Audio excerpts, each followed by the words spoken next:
Dios les bendice. Iniciamos nuevamente con el estudio que tenemos de Romanos. Nos hemos quedado a la mitad del capítulo 8. El tema de ahora se llama Hijos de Dios y está súper buenísimo y espero que, bueno, sé que ustedes lo van a disfrutar también. Vamos a empezar en 8 Romanos, el capítulo 14. Ahí es donde nos quedamos la semana pasada. Vamos a ver y ahora vamos a considerar la sección de que se refiere a la relación que tenemos con Dios como hijos o como niños de Dios. De eso es lo que vamos a hablar esta parte, que qué significa que seamos hijos de Dios o qué significa que somos niños de Dios y qué en realidad se nos ha permitido ser y qué es lo que somos, no es lo cómo nos llamemos, ¿verdad? Pero es lo que somos. Vamos a leer ahora 8:14. Dice, porque todos los que son guiados por el Espíritu de Dios, estos son hijos de Dios. La palabra espíritu aquí se refiere nuevamente a la naturaleza nueva que recibimos. Los que son hijos de Dios no pueden ser guiados por los que no son hijos de Dios, no pueden ser guiados por medio del Espíritu de Dios. Los que no son hijos de Dios. ¿Ok? Um, Esta es la primera vez que en las epístolas de la iglesia traducen la palabra hijo, que es utilizada para los renacidos, como hijos renacidos de Dios. Por eso es que ahora somos hijos. Y lo vamos a ver detalladamente, el por qué, el nacimiento y todo eso.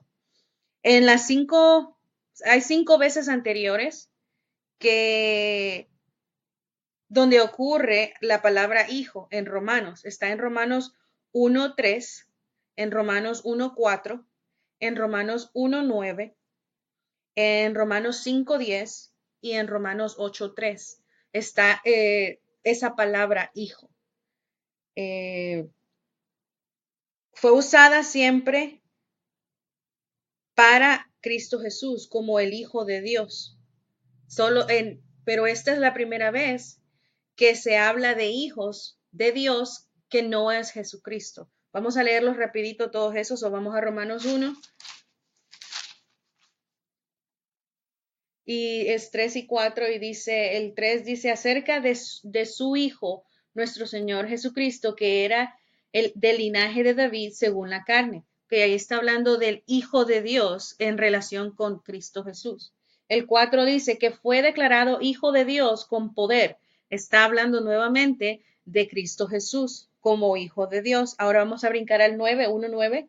Dice, porque testigo me es Dios a quien sirvo en mi espíritu y en el evangelio de su Hijo. Este es Pablo hablando de que él sirve para el evangelio de Cristo Jesús. Está hablando del Hijo de Dios. Ahí está la tercera parte. Ahora 5:10. Y dice, porque si siendo enemigos fuimos reconciliados con Dios por la muerte de su Hijo. Está hablando del Hijo de Dios, Cristo Jesús. Todas esas que acabamos de ver son en relación a Cristo Jesús. Y esas son las primeras veces donde se habla de hijos de Dios, que fueron directas solo con Cristo Jesús. Y la última que es 8:3.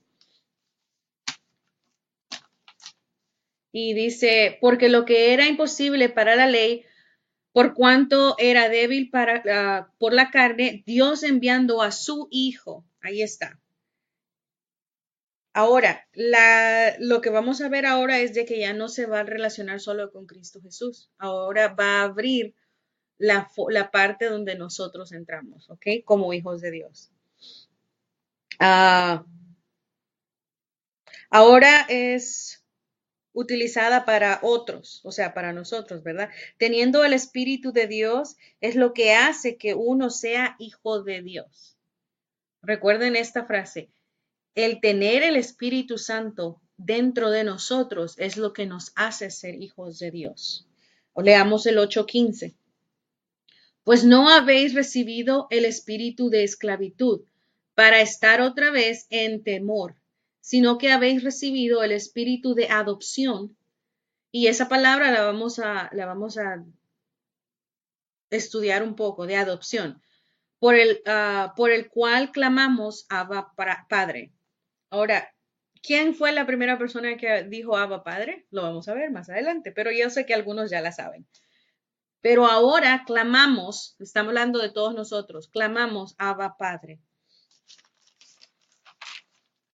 La palabra recibido es una traducción de la palabra griega lambano, que significa agarrar de algo en orden para usarlo. Sabemos que el lambano lo utilizamos con el Espíritu Santo en acción, ¿verdad? Eso es lo que significa. Lambano es agarrar de algo en orden para usarlo, que aquí se refiere a manifestar el Espíritu Santo. La palabra espíritu de adopción se tradujo de una sola palabra griega. La palabra, nosotros en el español dice espíritu de adopción, pero la palabra griega no son 3 palabras o 2 palabras, es nada más una palabra. Y de esa palabra traducieron espíritu de adopción. Que esa palabra griega significa en el lugar de un hijo. ¿Ok? So, en vez de espíritu de adopción, tendría que decir en lugar de un hijo. Ya no es adopción, ya es hijo. ¿Ok? Un hijo puede ser parte de la familia por adopción o por nacimiento. En luz de otros numerosos versículos de la palabra, es clarísimo que somos hijos de Dios. Acumulando todos los versículos que están en las nuevas epístolas, nos muestra muchas veces, múltiples de veces, que somos hijos de Dios, ¿ok? No por adopción, sino por nacimiento. Y eso lo vamos a ver ahora. Ahora, dice que por espíritu de adopción, pero no somos adoptados. Dios nos hizo hijos de nacimiento y vamos a ver eso. Un hijo adoptado no tiene, escuchen bien eso, un hijo adoptado no tiene la semilla o la simiente del padre adoptivo dentro, ¿verdad? Cuando uno adopta en el mundo regular, uno adopta a un hijo o una hija o un niño. Solo porque lo adoptamos, ese niño no empieza a tener nuestra simiente, no tiene la sangre de nosotros, ¿verdad? No podemos hacer eso. ¿Ok? Mientras que un hijo de nacimiento sí tiene esa simiente, porque salió de las entrañas de los padres. Que ya somos renacidos de la simiente incorruptible de Dios. Ahora, la palabra nos ha dicho varias veces que somos nacidos de la simiente incorruptible de Dios. Un hijo adoptado no puede obtener la simiente, ¿verdad? Entonces, ¿qué es lo que significa?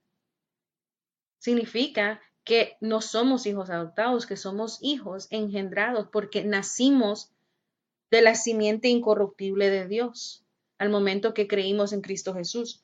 Somos absolutamente hijos nacidos en vez de ser hijos adoptivos. En vez de tener espíritu de esclavitud, hemos recibido el espíritu de hijos por el cual clamamos, Abba Padre. La palabra aramea traducida Abba en Romanos 8:15, utilizada hacia Dios. Por primera vez fue utilizada por Cristo Jesús y eso vamos a ver ahorita en Marcos 14:36. Vamos a brincar a Marcos. Y fue la primera vez que se utilizó en el mundo, se utilizó esa palabra para dirigirse a Dios o para decir algo que, o sea, no dijo mi Dios, sino que dijo mi Abba, Padre. ¿Ok? So 14:36. Déjenme ver, ok. 36 dice, y decía, Abba Padre, todas las cosas son posibles para ti. Aparte de mí esta copa, mas no lo que yo quiero, sino lo que tú. ¿Okay? Recordando qué es lo que estaba pasando en ese momento. ¿ok? Jesús fue el único en la Biblia o en la Escritura o la palabra de Dios que había utilizado ese término para referirse a Dios. Expresó, ah, expresa la más definitiva y esencia extrema en relación disponible entre un padre y un hijo. ¿Okay? No hay otra palabra que se pueda utilizar para esa relación íntima entre un padre y un hijo que decir Abba. Que Abba, vamos a verlo a continuación, qué significa. No solo significa padre, es algo más íntimo. Sería la oración o discurso de un hijo muy pequeño que clama papi o papá, no padre. Es algo más íntimo. So, Cristo Jesús vino y le dijo papi. Eso es así es como nosotros les hablamos a nuestros padres cuando estamos pequeños. O los que ya tenemos hijos, así nos dicen, mami y papi, nos llaman de una forma tierna, porque esa es la conexión o la forma más íntima y esencial, o que tiene esa esencia en esa relación. Pero ¿cuál es la esencia de esa relación? La idea es en total dependencia y confianza de su padre.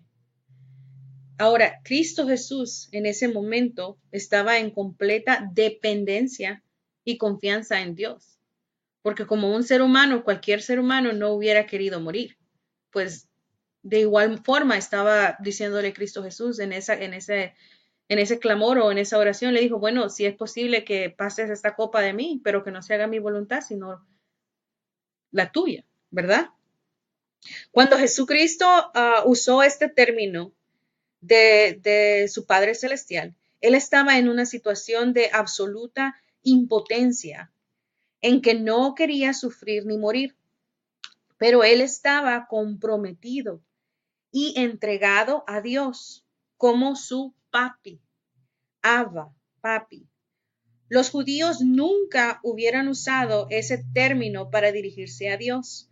Estamos hablando de la ley judea, ¿verdad? De la ley de Moisés. Como sea, Jesucristo lo usó. Y así como Él también nosotros debemos o podemos porque tenemos el Espíritu de Dios. Tenemos dos formas únicas de dirigirnos a Dios. Un gran respeto reverente y la relación íntima que tenemos con Él. Aparte de tener esa relación de que nosotros podemos venir a decirle, papi, gracias por mis bendiciones, gracias por todo lo que me das. También lo hacemos reverente, ¿verdad? Lo hacemos con un respeto absoluto, eh, porque es nuestro Padre y es nuestro Dios. Cuando por el Espíritu de Dios clamamos a Abba Padre, reconocemos la completa dependencia en Dios como nuestro Padre.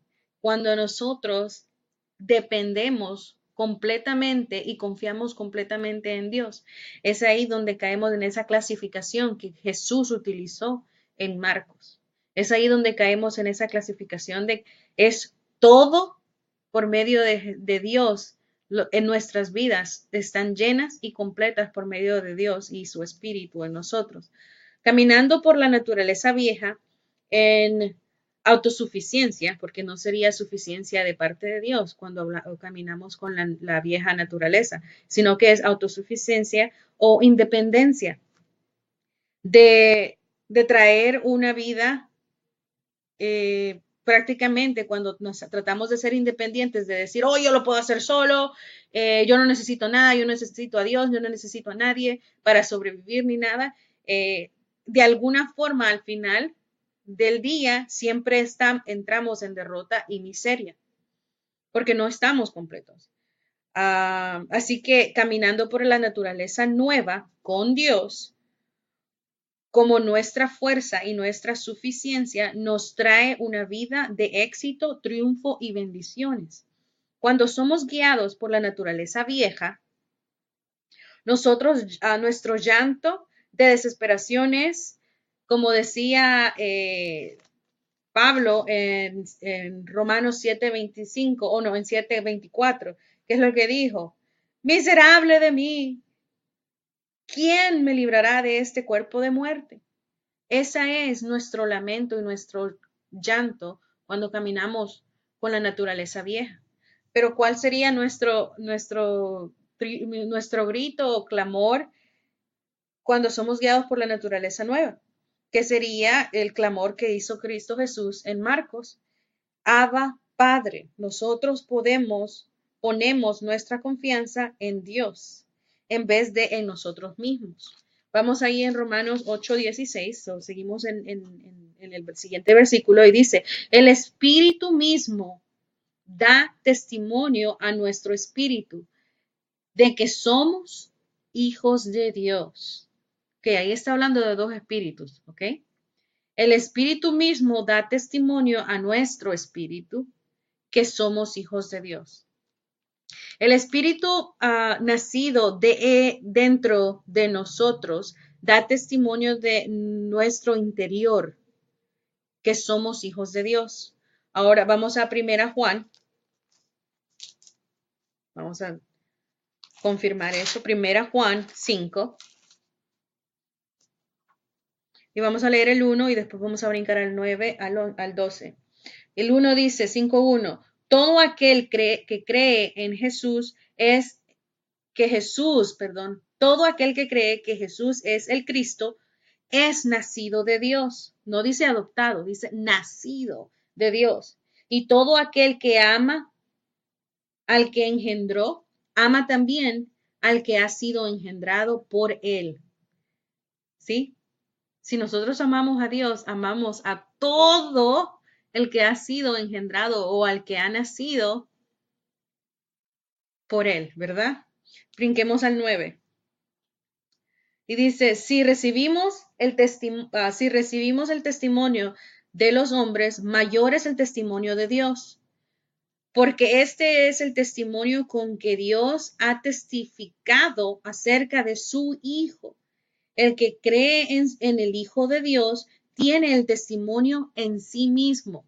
No dice que solo tenemos derecho de hablarlo o llevarlo, dice que lo tenemos en nosotros mismos. Dice, tiene el testimonio en sí mismo. El que no cree a Dios le ha hecho mentiroso, porque no ha creído en el testimonio de Dios que ha dado acerca de su Hijo. Ahora, recuerden, solo les voy a poner esta parte en el corazón ahorita. Recuerden cómo es que testificamos que tenemos el Espíritu Santo externamente en el mundo, en la carne. No vamos a decirlo ahorita, lo vamos a decir más tarde. Pero solo para que lo tengan en mente, ¿ok? Porque está hablando de algo similar aquí. Dice, porque no ha creído en el testimonio de Dios de que acerca de su Hijo. 11. Y este es el testimonio, que Dios nos ha dado vida eterna. Y esta vida está en su Hijo. El que tiene al Hijo tiene la vida. El que no tiene al Hijo de Dios no tiene la vida. ¿Ok? El que cree en el Hijo de Dios tiene el testimonio dentro de él, que él tiene al Hijo y por ende vida eterna. El Espíritu es el testimonio que él es nacido de Dios. Cuando el nuevo nacimiento espiritual fue por primera vez recibido en el día de Pentecostés, los que fueron llenos del Espíritu Santo hablaron en lenguas. Vamos a Hechos 2:4.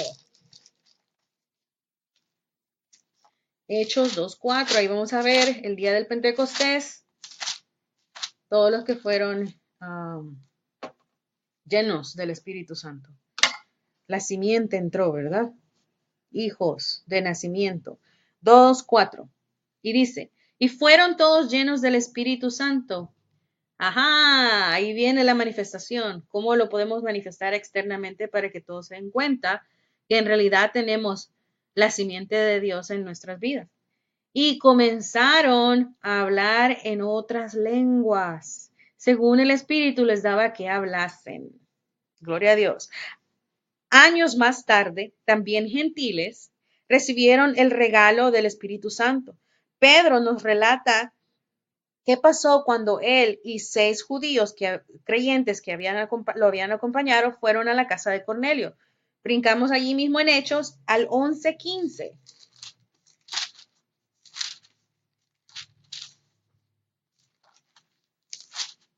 11:15 de Hechos.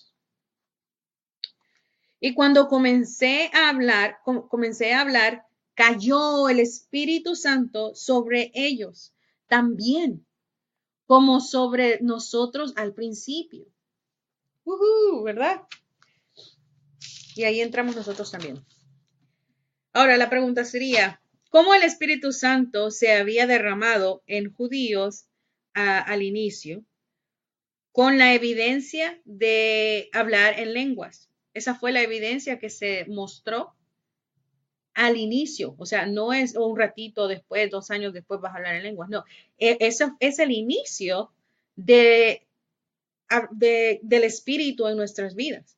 Ahora los gentiles lo habían recibido de igual forma. Vamos a Hechos 10 y vamos a leer 44 al 46. Ahí mismo en Hechos 10:44, mientras aún hablaba Pedro estas palabras, el Espíritu Santo cayó sobre todos los que oían el discurso. Y los fieles de la circuncisión, está hablando de los que acompañaron a Pedro, ¿ok? Los 6 judeos creyentes.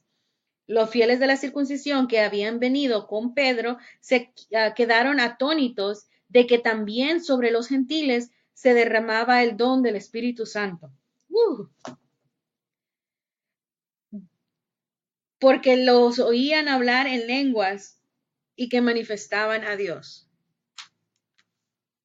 Ahora Pedro tenía que testificar en Jerusalén a los que detestaban a los gentiles, a los que veían a los gentiles como perros y que estaban indignos y se sentían ultrajados que él había comido con los gentiles.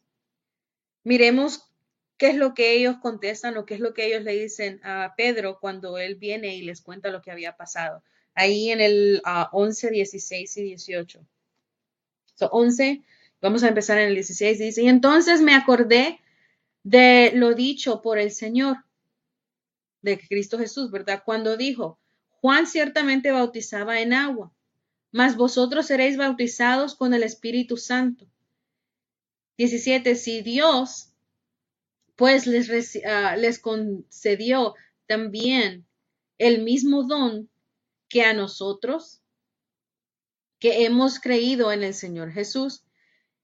¿Quién era yo que pudiese estorbarle a Dios?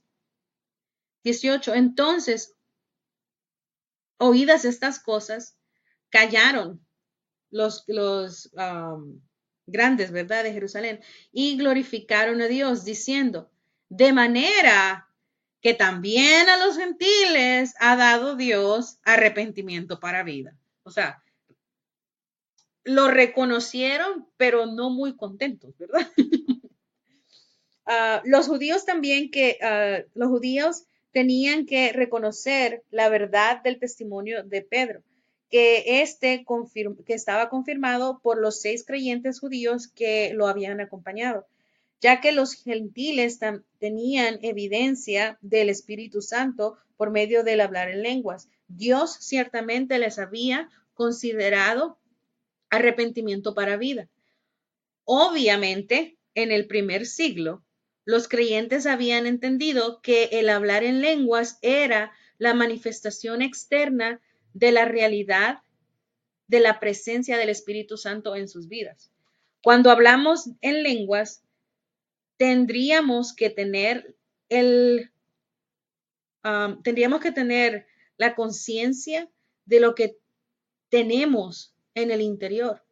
O sea, qué es lo que está en realidad en nuestro ser que nosotros podemos hablar en lenguas. Tenemos que tener eso en conciencia y pensarlo y meditarlo de qué grande es ese privilegio y quiénes somos, qué es lo que nosotros somos para poder hablar en lenguas, que es lo que está en nosotros, ¿verdad? Eso siempre tiene que ser conciencia en nuestras vidas cuando hablamos en lenguas, sin miedo y sin temor y con toda la valentía y sabiendo que Dios es el que está actuando en nuestras vidas, porque no es algo humano o es una habilidad humana, no, es algo que viene como hijo de Dios. Hablar en lenguas debería hacerlo vivo, que es lo que somos vivos como hijos de Dios. Vamos a 1 Juan 3.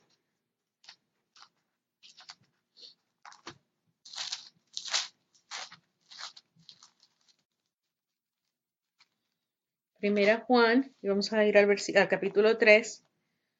Vamos a leer el 1 y la parte A del capítulo 2, del versículo 2. Y dice, mirad cuál amor nos ha dado el Padre, para que seamos llamados hijos de Dios.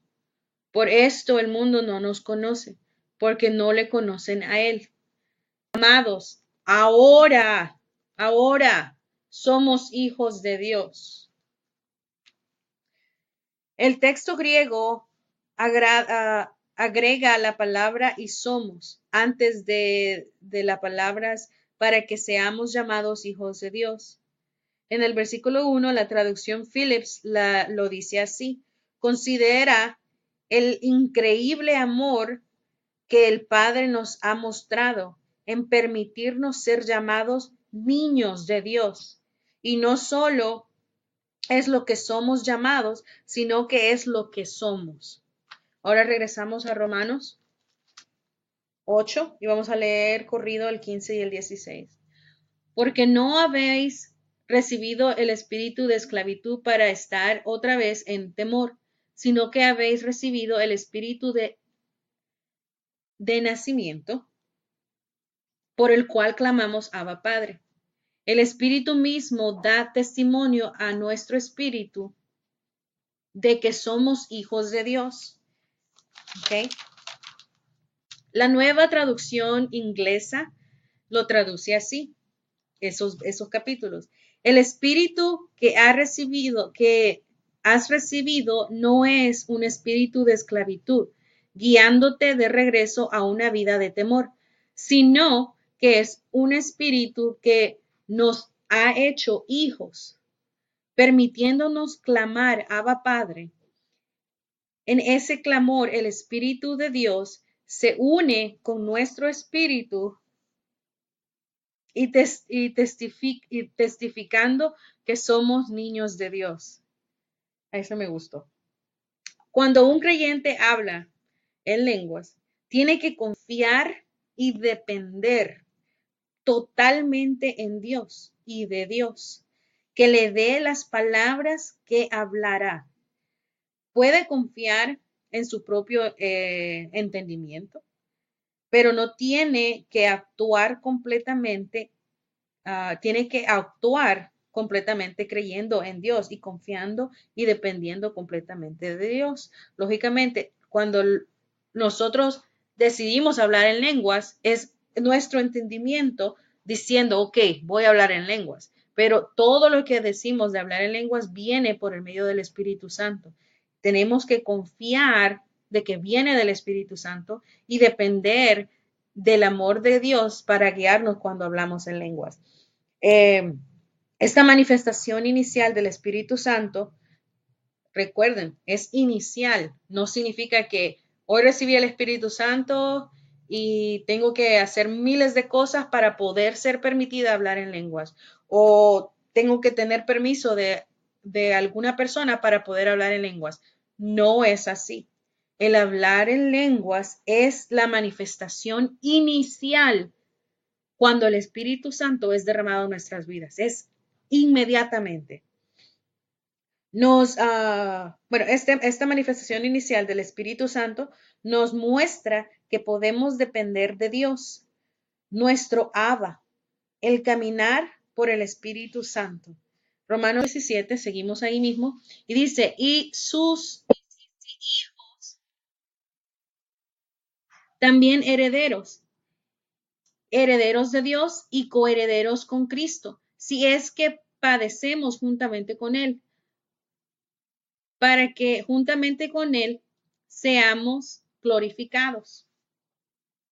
El Espíritu testifica con nuestro espíritu que somos niños de Dios y que somos herederos de Dios. Un heredero es uno que recibe una posición adquirida por el derecho de afiliación. ¿Ok? So, estamos hablando de herencia. Una herencia viene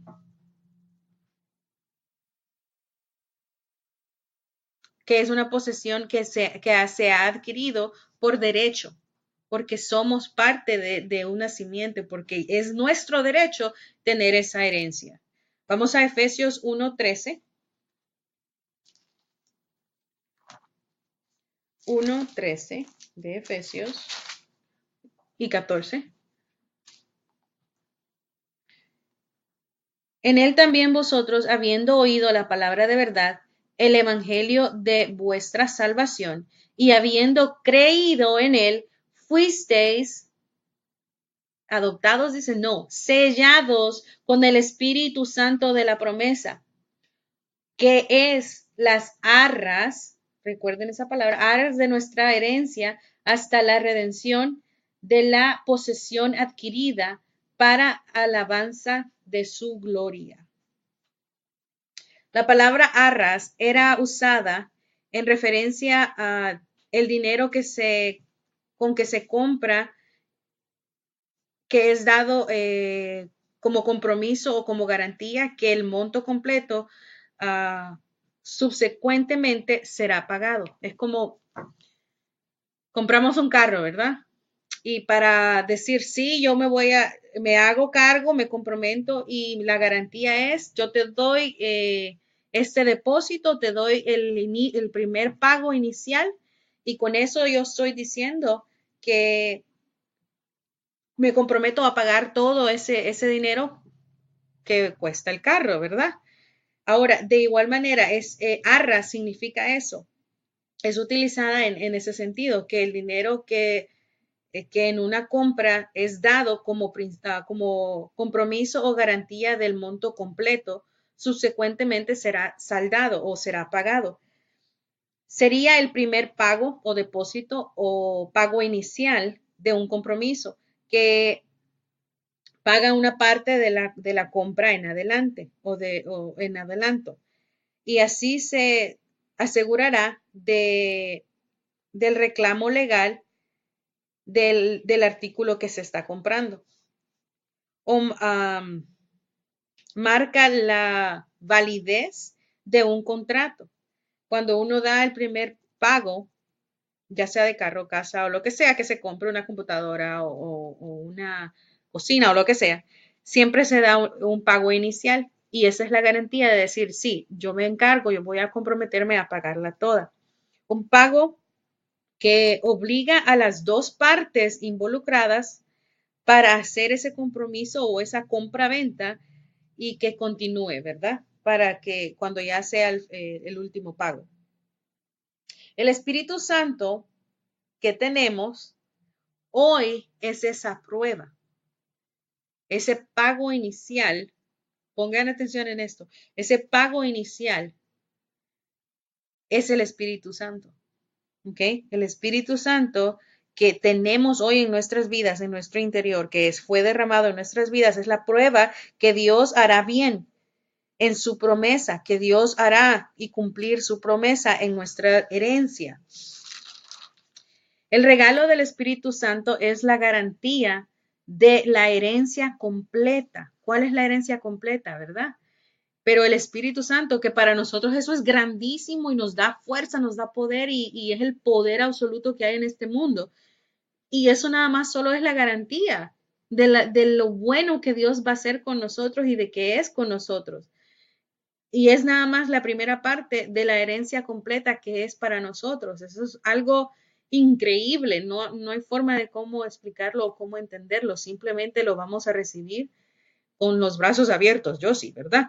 Y la manifestación de hablar en lenguas es la manifestación externa que alguien recibió el Espíritu Santo, que alguien recibió esa garantía inicial de esa herencia completa que vamos a recibir un día. Primera Pedro 1:3. 1:3 y 4. Primera Pedro. Bendito el Dios y Padre de nuestro Señor Jesucristo, que según su grande misericordia nos hizo renacer, no adoptados, ¿verdad? Renacer para una esperanza viva por la resurrección de Jesucristo de los muertos, para una herencia incorruptible, incontaminada e inmercesible, reservada en los cielos para nosotros. ¿A dónde está toda nuestra herencia? La herencia completa, ¿dónde la vamos a recibir? Solo hemos recibido parte. ¿Dónde está nuestra herencia? Ahí nos lo dice, que es reservada en los cielos para nosotros. Gloria a Dios por esa verdad infinita, ¿verdad? Si Dios nos ha engendrado de nuevo, tuvimos que nacer de su simiente. Nosotros somos hijos de Dios por un nuevo nacimiento que fue hecho disponible por medio de la resurrección de Jesucristo de entre los muertos. La traducción de 1 Pedro 1, 3 y 4 de Phillips lo dice así: gracias a Dios, el Dios y Padre de nuestro Señor Jesucristo, que en su gran misericordia hemos sido nacidos otra vez en una vida llena de esperanza por medio del levantamiento de Cristo de entre los muertos. Ahora pues, esperar por la herencia perfecta más allá del alcance del cambio y de la decadencia reservada en los cielos para ti.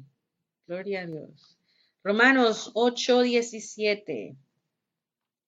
Y si hijos, también herederos, herederos de Dios y coherederos con Cristo, si es que padecemos juntamente con Él, para que juntamente con Él seamos glorificados. Cuando individuos son coherederos de un lugar, todos comparten igual y completa heredad de un lugar entero.